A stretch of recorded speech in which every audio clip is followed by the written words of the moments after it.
umiiral na batas natin na bawal po sa isang pinuno ng bansa na makasuhan ng 2 beses. Kaya itong mga grupo ni De Lima kasama ng mga pari nanginginig, natatakot.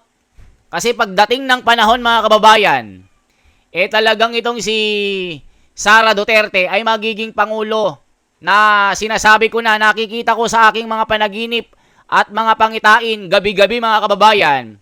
Si Sara Duterte ay talagang nahulaan ng propesiya.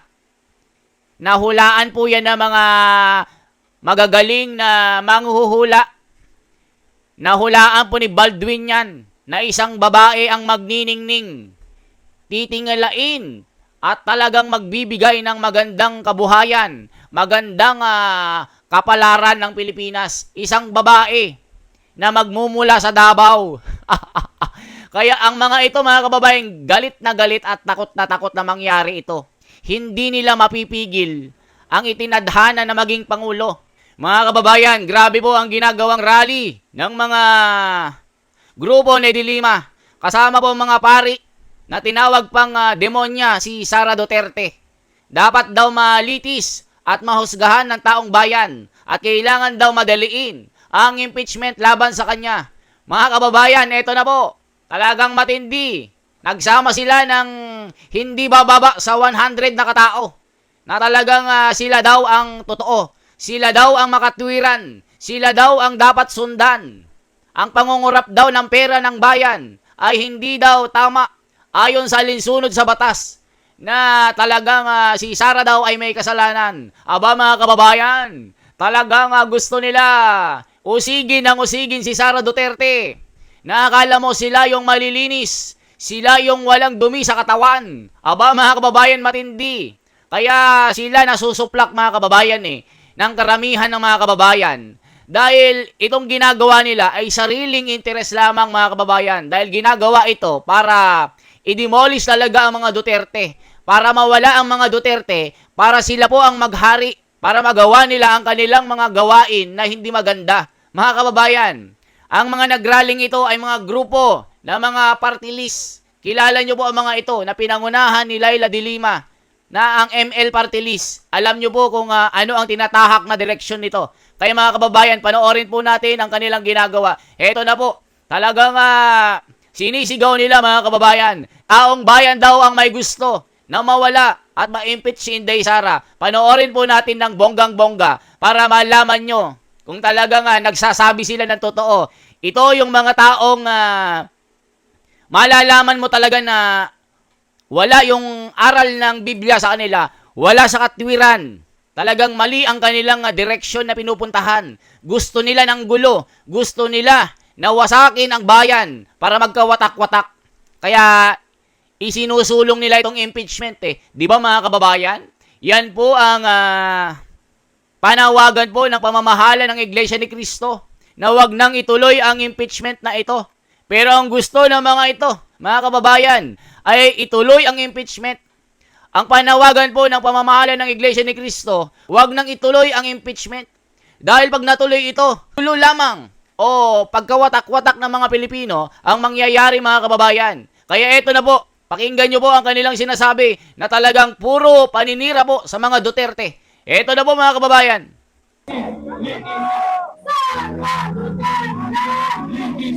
Litising!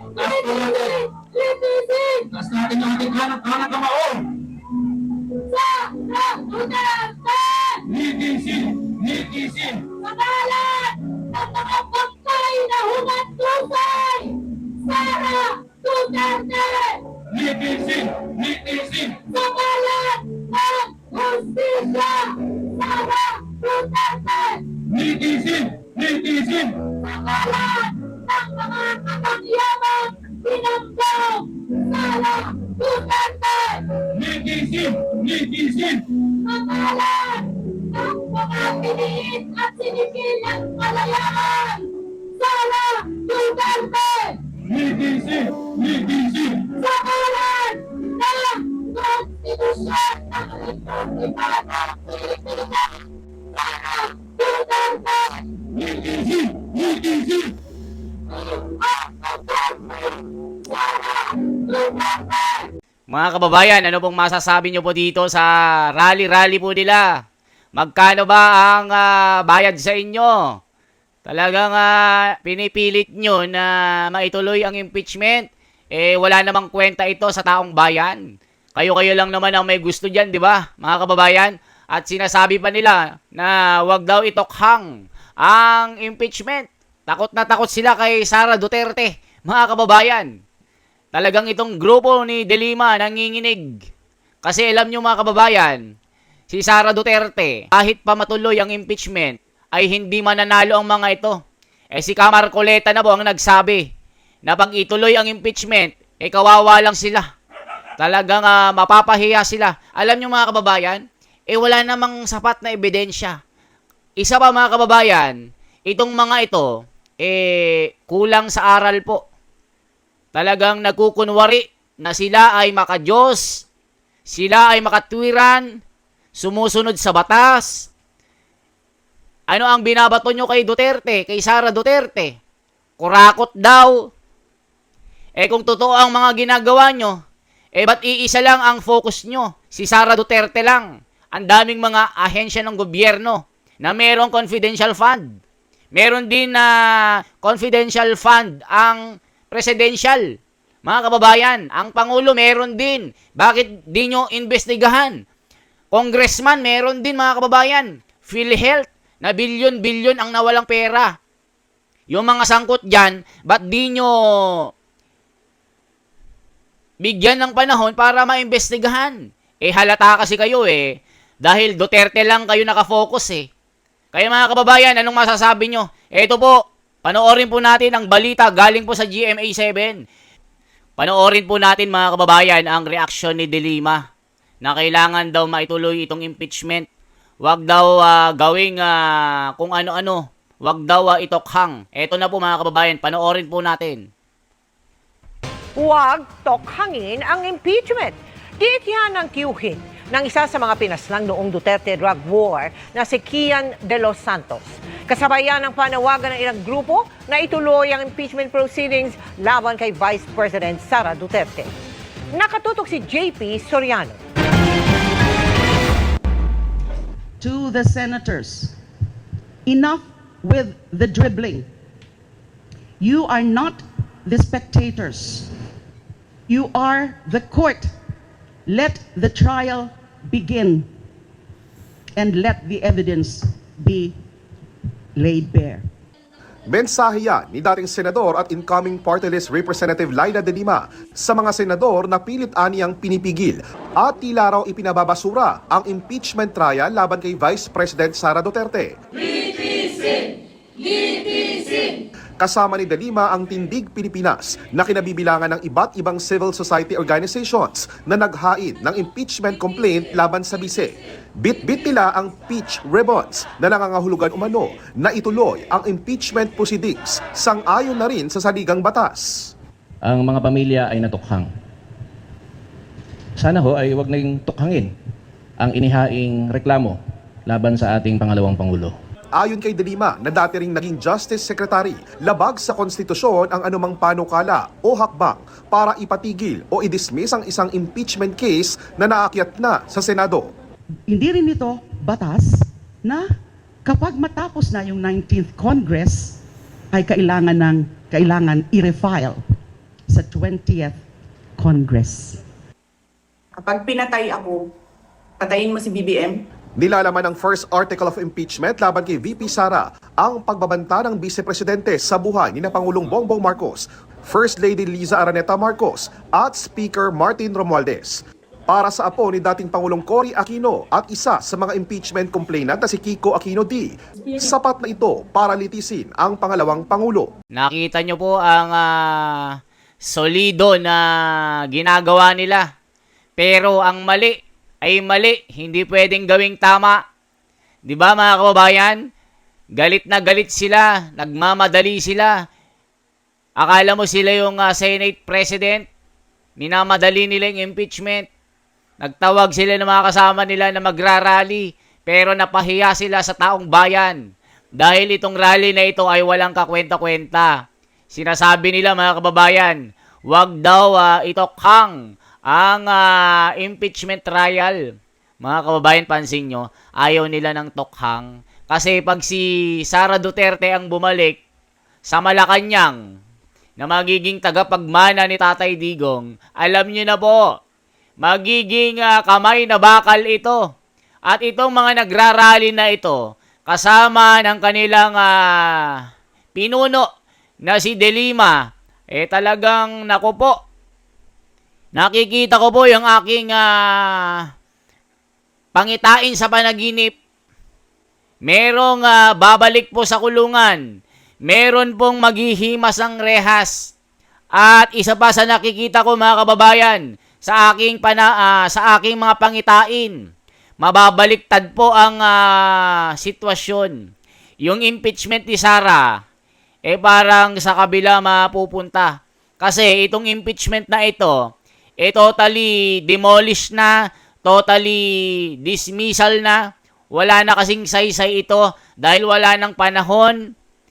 Hindi na ito magko-crossover sa 20 Congress dahil mag-aantay na naman ang 1 taon.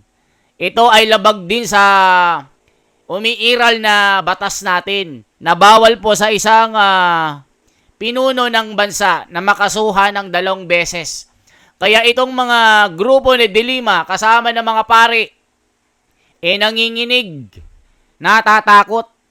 Kasi pagdating ng panahon mga kababayan, talagang itong si Sara Duterte ay magiging pangulo na sinasabi ko na, nakikita ko sa aking mga panaginip at mga pangitain gabi-gabi mga kababayan, si Sara Duterte ay talagang nahulaan ng propesiya. Nahulaan po yan ng mga magagaling na manghuhula. Nahulaan po ni Baldwin yan na isang babae ang magniningning, titingalain at talagang magbibigay ng magandang kabuhayan, magandang kapalaran ng Pilipinas. Isang babae na magmumula sa Davao. Kaya ang mga ito mga kababayan, galit at takot na mangyari ito. Hindi nila mapipigil ang itinadhana na maging Pangulo. Mga kababayan, ang impeachment na ito ay babaliktad at pupunta sa kabila ito. Yan ang sinasabi ng mga pangitain ng mga manghuhula. Kaya ano sa tingin nyo mga kababayan? Magtatagumpay ba ang mga ito na pigilan para ituloy itong impeachment na ito? Anong masasabi niyo mga kababayan? Nasa katwiran ba ang mga ito? Makikita nyo po dito mga kababayan yung nagkukunwari na mga makajos na binabanggit pa nila ang pangalan ng Diyos para usigin ang babaeng ito. Naakala mo kung sino silang malilinis na walang mga bahid sa katawan, walang mga putik na dumi sa kanilang mga katawan, na talagang inuusig nila ang babaeng ito, na talagang kanilang pinagtulungan, kanilang pinagkampihan para litisin sa salang hindi naman niya ginawa. Kaya mga kababayan, kayo na po ang bahalang mag-comment. Sino ba ang mananaig? Itong nagsusulong ng kaguluhan para gumulo ang bayan, para magkaroon ng bahabahagi ang mga Pilipino, para mag-away-away, o itong mga tao na ayaw nang ma-impeach si Inday Sara para wag nang gumulo ang bayan natin. Kasi pag hindi na-impeach ito si Sara, walang gulo. Pero pag na-impeach ito, may gulo. Naku po, yan ang akin nakikita sa mga pangitain ko mga kababayan. Pero nakikita ko sa aking pangitain, mananaig po ang katotohanan at batas ng Diyos at batas ng lipunan at batas ng tao. Si Sara Duterte mapapawalang sala. Yan po ang itaga nyo. Yan din ang sabi ni Marcoleta, na wag nyo nang ituloy ang impeachment, mapapahiya lamang kayo. Yan po mga kababayan. Salamat po ng marami. Mabuhay po. Once again, ako si The Wonders of Philippines. Isang like, isang share po at isang subscribe. Mabuhay po.